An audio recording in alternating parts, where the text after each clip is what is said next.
नमस्कार दोस्तों, स्वागत है आपका अपने YouTube चैनल ज्ञान स्थल पर। आज की कक्षा में हम रस के विषय में अध्ययन करेंगे। जानेंगे कि रस शब्द की उत्पत्ति कहाँ से हुई है, हिंदी में रस का महत्व क्या है और रस होते क्या है। काव्य में हिंदी में दो चीजें होती हैं, एक गद्य और एक पद्य। गद्य सामान्य बोलचाल की भाषा को गद्य कहते हैं और पद्य अर्थात लय तुक छंदबद्ध रचनाओं को पद्य कहते हैं, अर्थात काव्य। क्या कहते हैं? काव्य। रस काव्य में बड़े महत्व का विषय है। परीक्षाओं में भी यहां से बहुत प्रश्न आते हैं और रस को काव्य की आत्मा कहा जाता है। पर उससे पहले हम जान लेते हैं कि रस होता क्या है। चलिए जानते हैं। काव्य को पढ़ते या सुनते समय, हम किसी काव्य को पढ़ते या सुनते हैं तो उस समय हमें जिस आनंद की अनुभूति होती है, क्या होती है? जिस प्रकार हमको जिस आनंद की अनुभूति होती है उसे रस कहते हैं। जिस प्रकार यदि हम विभिन्न प्रकार के भोजन करते हैं, भोजन करने में हमें विभिन्न प्रकार के स्वाद आते हैं, यानी कि विभिन्न प्रकार का टेस्ट हमें मिलता है, आस्वादन मिलता है, उससे हमें विभिन्न प्रकार की आनंद की अनुभूति होती है।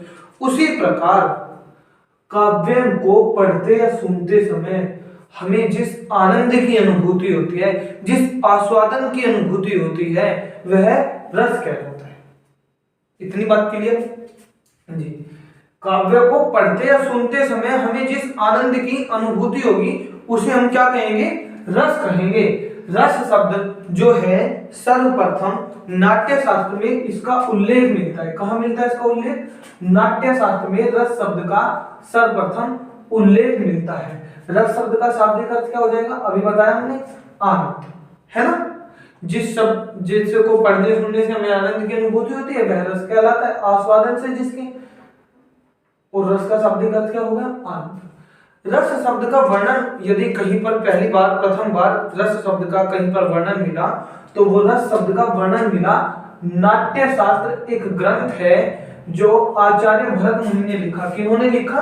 भरत मुनि ने। इस भरत मुनि में नाट्य शास्त्र का सर्वप्रथम वर्णन, भरत मुनि द्वारा रचित नाट्य शास्त्र ग्रंथ में सर्वप्रथम रस का वर्णन मिलता है।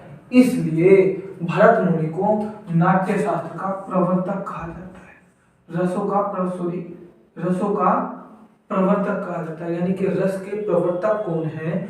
तो भरत मुनि है। कौन है? भरत मुनि है जी, बिल्कुल सही। अभी ये जो रस है भरत मुनि द्वारा रचित नाट्य शास्त्र ग्रंथ में इसका सर्वप्रथम उल्लेख मिला। इतनी बात हमारे समझ में आ गई कि रस शब्द का शाब्दिक अर्थ आनंद होता है। तो भरत मुनि ने अपने नाट्य शास्त्र में एक सूक्ति दी जिसको रस सूत्र के नाम से जाना जाता है। किस नाम से जाना जाता है? रस सूत्र के नाम से जाना जाता है। क्या सूक्ति दी? विभावानुभाव व्यभिचारी संयोगादर्श निष्पत्ति। तो यहां से सीधा प्रश्न आ जाता है कि विभावानुभाव व्यभिचारी संयोगादर्श निष्पत्ति यह सूक्ति किसके द्वारा दी गई है? तो भरत मुनि के द्वारा दी गई है। किस ग्रंथ में दी गई है? तो नाट्य शास्त्र में दी गई है। और ये क्या है? रस सूत्र है। इसके विषय में, अभी इसके अर्थ के विषय में हम विस्तार से जानेंगे कुछ समय पश्चात। अभी आप नाट्य शास्त्र को ले लीजिए। नाट्य शास्त्र क्या होता है? अब जो हम घर में नाटक चलते हैं ना, नाटक देखे होंगे आप सभी ने। तो उसी प्रकार नाटक में 8 ही रसों का वर्णन होता है। कितने रसों का वर्णन होता है? 8 रसों का वर्णन होता है। तो भरत मुनि ने अपने नाट्य शास्त्र में 8 रसों का वर्णन किया है। प्रेम का वर्णन होगा, श्रृंगार का, वीर का वर्णन होगा, वीरता का वर्णन होता है नाटक में। दुख होता है, शोक उत्पन्न होता है, भय उत्पन्न होता है, क्रोध होता है, और उसके बाद आश्चर्य हो जाता है, किसी से घृणा होती है ना, हास्य हो जाता है, कॉमेडी नाटक, है ना।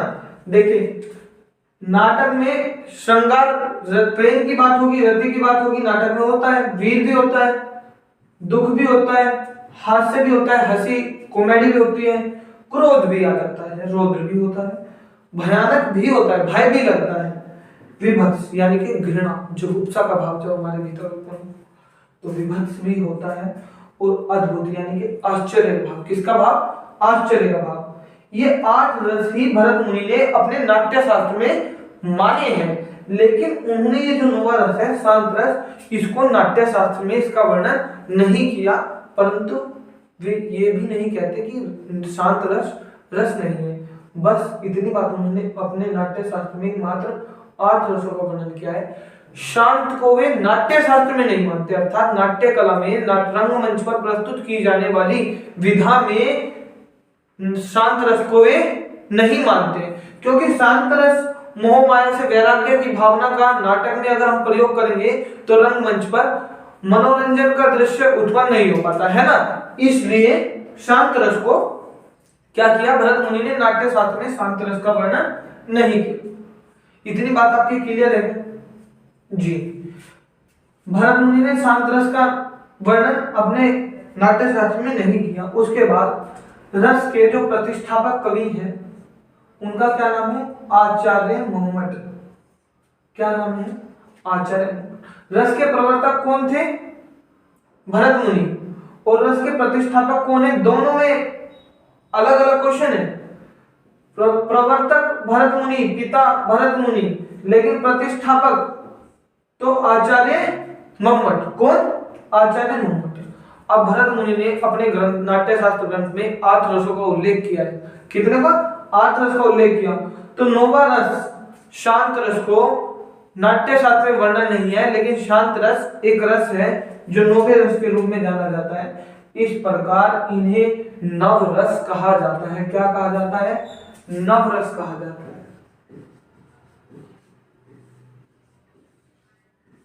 नौ रसों को कुल मिलाकर क्या कह देंगे, नव रस कह देंगे। क्या कह देंगे, नव रस कह देंगे। नवा रस कौन सा है, शांत रस है। रसों की संख्या कितनी हो गई, 9 हो गई। तो बड़ा विवादित सा एक प्रश्न रहता है, हम जानते भी होंगे कि कहीं पर हमने 11 रस पढ़े होंगे, कहीं पे 9 पढ़े हैं। तो हमें ऑप्शन में अगर आप पेपर में परीक्षा में दिया जाए तो हमें ऑप्शन क्या लगाना है, विकल्प कौन सा चुनना है। तो भैया मूलतः रसों की संख्या 9 ही होती है और हमको इसका उत्तर भी 9 ही लगाना है। यदि ऑप्शन में 9 और 11 दोनों है तो भी 9 लगाना है, लेकिन अगर ऑप्शन में 9 नहीं होगा तब हम 11 का प्रयोग कर सकते हैं, वरना रसों की संख्या 9 ही है। कितनी है, 9। इसीलिए इन्हें नवरस कहा जाता है। एक और उक्ति विश्वनाथ ने कहा है, वाक्यम रसात्मक काव्य, अर्थात काव्य का रस वाक्य है। ये कि सॉरी क्या उक्ति दी, वाक्यम रसात्मकम काव्य, काव्य की आत्मा रस है, इन्होंने विश्वनाथ ने कहा। और आचार्य रामचंद्र शुक्ल ने भी रस को काव्य की आत्मा बताया।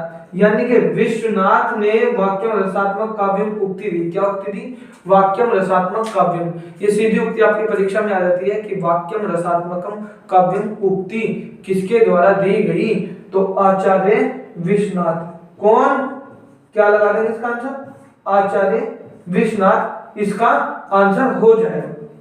आचार्य रामचंद्र शुक्ल का आपने सभी ने नाम सुना होगा, हिंदी सम्राट, आलोचना सम्राट, आलोचना के सम्राट आचार्य रामचंद्र शुक्ल। इन्होंने रसों को काव्य की आत्मा कहा कि रस जो है काव्य की आत्मा है, अर्थात रस के बिना काव्य की कल्पना नहीं की जा सकती। ऐसे ही है ना, जब आत्मा नहीं होगी तो काव्य का क्या लाभ।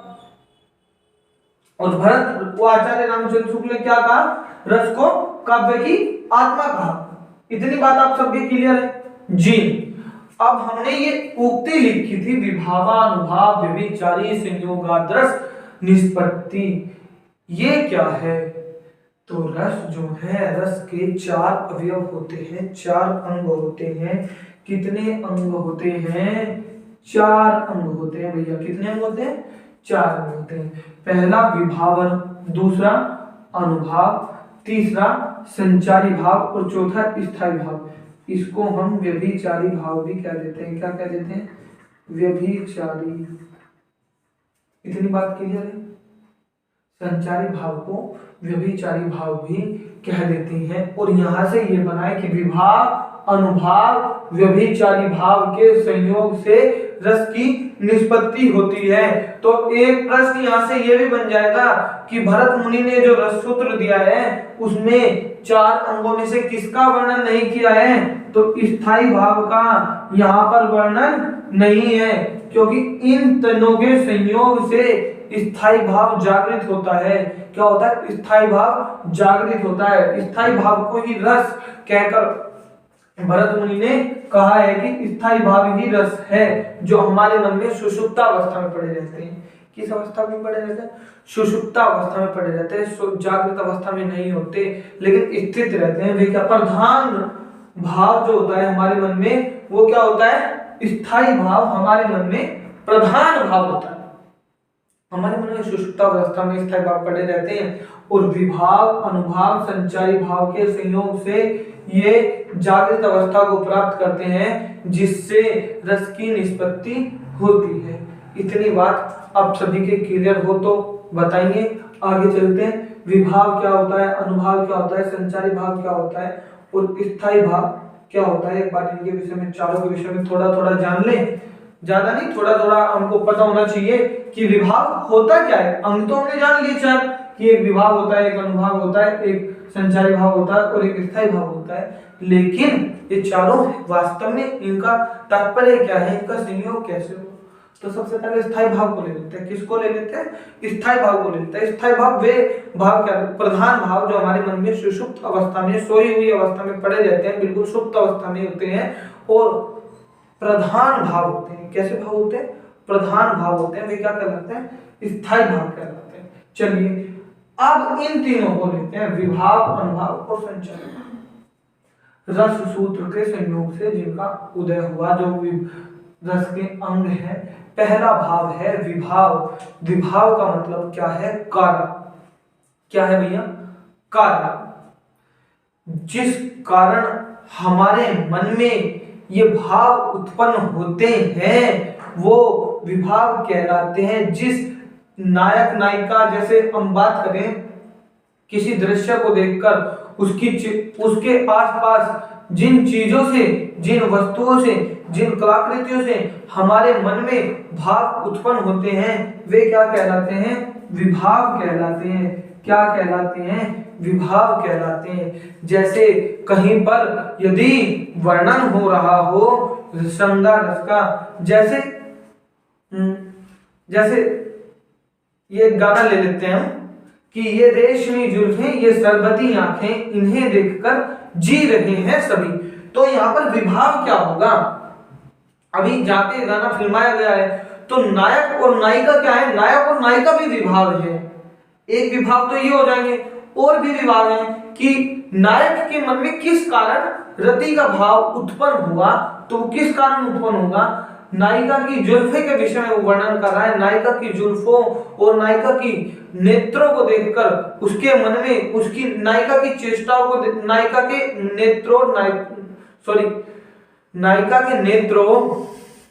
और नायिका की जुल्फों को देखकर, बालों को देखकर, केशों को देखकर, उस जिस जगह वार्तालाप हो रहा है उस बैकग्राउंड को देखकर, उस खुले आसमान को देखकर, वहां पर पार्क में लगे हुए फुलवारी को देखकर, पुष्पों को देखकर नायक के मन में ये विभाव उत्पन्न हुआ। तो यहाँ पर विभाव क्या क्या होंगे कि नायिका के बाल, नायिका के नेत्र, नायक और नायिका स्वयं, इसके कारण ही तो रति उत्पन्न हुआ ना जी। कोई दिक्कत हो तो कमेंट करके पूछ लेंगे, कोई दिक्कत नहीं है। आगे चलते हैं, अनुभाव क्या होता है। सॉरी, एक बात और बता दूं आपको,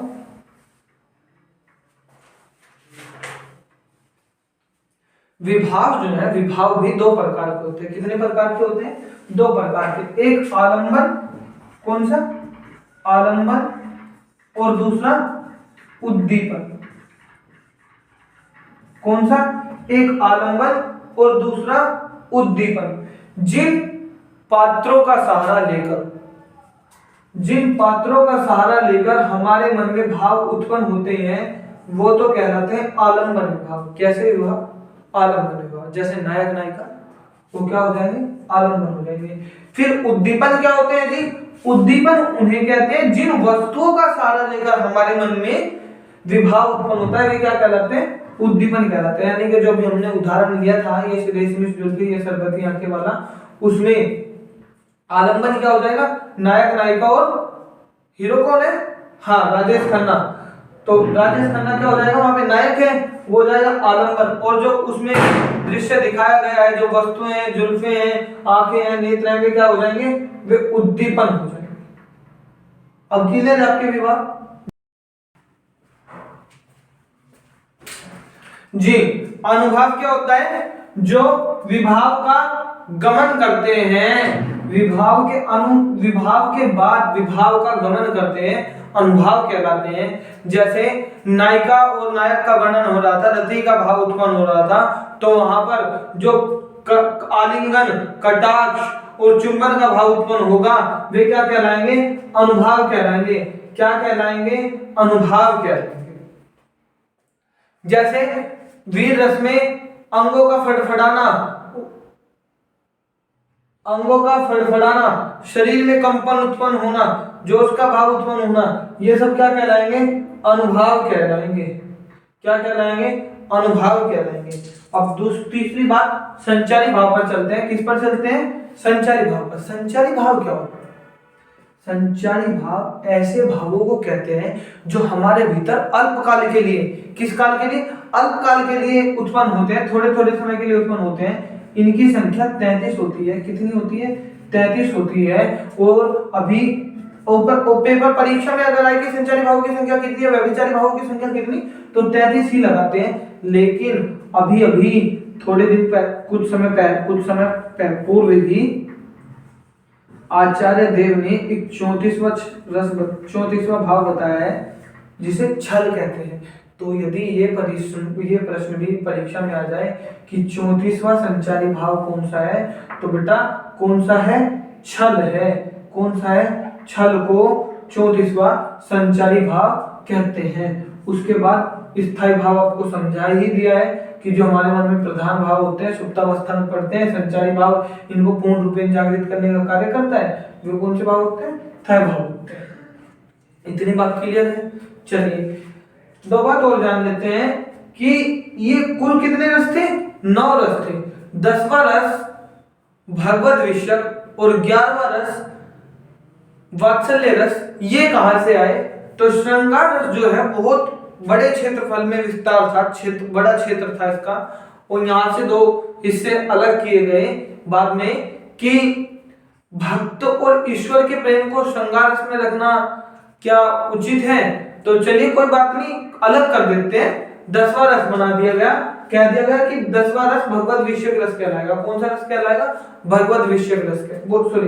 वात्सल्य रस या भगवत विषयक रस में से कोई सा भी 10वें नंबर पर ले लेते। यहाँ पे 11 लिखा है, लेकिन हमने पहले बोल दिया, तो पहले कर लेते हैं। वात्सल्य रस 10वां रस और 11वां रस भक्ति और ईश्वर के प्रति जो प्रेम उत्पन्न होगा वो भगवत विषयक रस 10वां, और जो माता और पुत्र के मध्य प्रेम, पुत्र संबंधी प्रेम होगा, वो 11वां रस वात्सल्य रस। कौन सा रस? वात्सल्य रस। इतनी बात में आपको कोई दिक्कत हो तो बताओ। कुल कितने रस हुए? 11 रस हुए।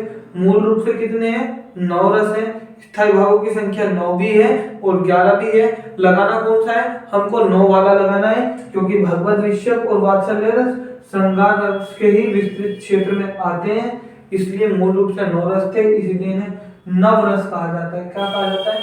नव रस कहा जाता है। एक बार हम सभी रसों के स्थायी भाव को जान लेते हैं, किसका क्या होता है। चलिए, श्रृंगार रस का रति क्या होता है? रति। श्रृंगार रस का क्या होगा? रति। वीर का क्या होगा? उत्साह। वीर का क्या होता है? उत्साह। करुण का शोक का भाव उत्पन्न होगा। किसका भाव उत्पन्न होगा? शोक का। हास्य का हास उत्पन्न होगा। क्या उत्पन्न होगा? हास स्थायी भाव उत्पन्न होगा। रौद्र का क्रोध उत्पन्न होगा। क्या उत्पन्न होगा? क्रोध। भयानक का भय। क्या उत्पन्न होता है? भय। विभत्स का जुगुप्सा, यानी कि घृणा वाला भाव। किसका भाव? घृणा वाला भाव जो उत्पन्न होगा वो विभत्स में उत्पन्न होगा। अद्भुत का होता है विस्मय। क्या होता है? विस्मय। यहाँ भरत मुनि ने जो 8 रसों की संकल्पना दी थी, वो वर्णन किया था, वो यहाँ पे समाप्त हो गया। 9वां रस शांत रस, जिसका स्थायी भाव होता है निर्वेद। क्या होता है? निर्वेद। 10वां भगवत विषयक। भगवत विषयक का मैं इधर लिख देता हूँ। भगवत विषयक यानी कि देव की भक्ति हो रही है। किसकी भक्ति हो रही है? देव की। और देव के प्रति प्रेम। प्रेम का क्या होता है? श्रृंगार का क्या होता है? रति। तो ये क्या हो गया? देवरति। वात्सल्य, किसका प्रेम होता है? माता और पुत्र का। तो वात्सल्य का वत्सल और साथ में क्या लग जाएगा, रति। देवरति को कभी कभी अनुराग भी लिख देते हैं, क्या लिख देते हैं, अनुराग। इस प्रकार कुल 11 थे। एक बार हम क्विक रिवीजन कर लेते हैं।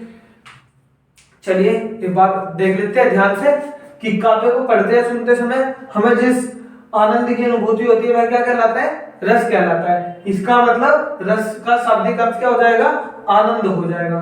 रस शब्द का सर्वप्रथम वर्णन नाट्य शास्त्र में मिलता है। कहां पे मिलता है, नाट्य शास्त्र में मिलता है। नाट्य शास्त्र के रचयिता कौन है, भरत मुनि। इसीलिए भरत मुनि को नाट्य शास्त्र का उस रस का प्रवर्तक कहा जाता है और पिता भी कहा जाता है। इन्होंने एक रस सूत्र दिया है जिसका नाम विभावानुभाव व्यभिचारी संयोगादर्श रस निष्पत्ति, ये उक्ति दी है।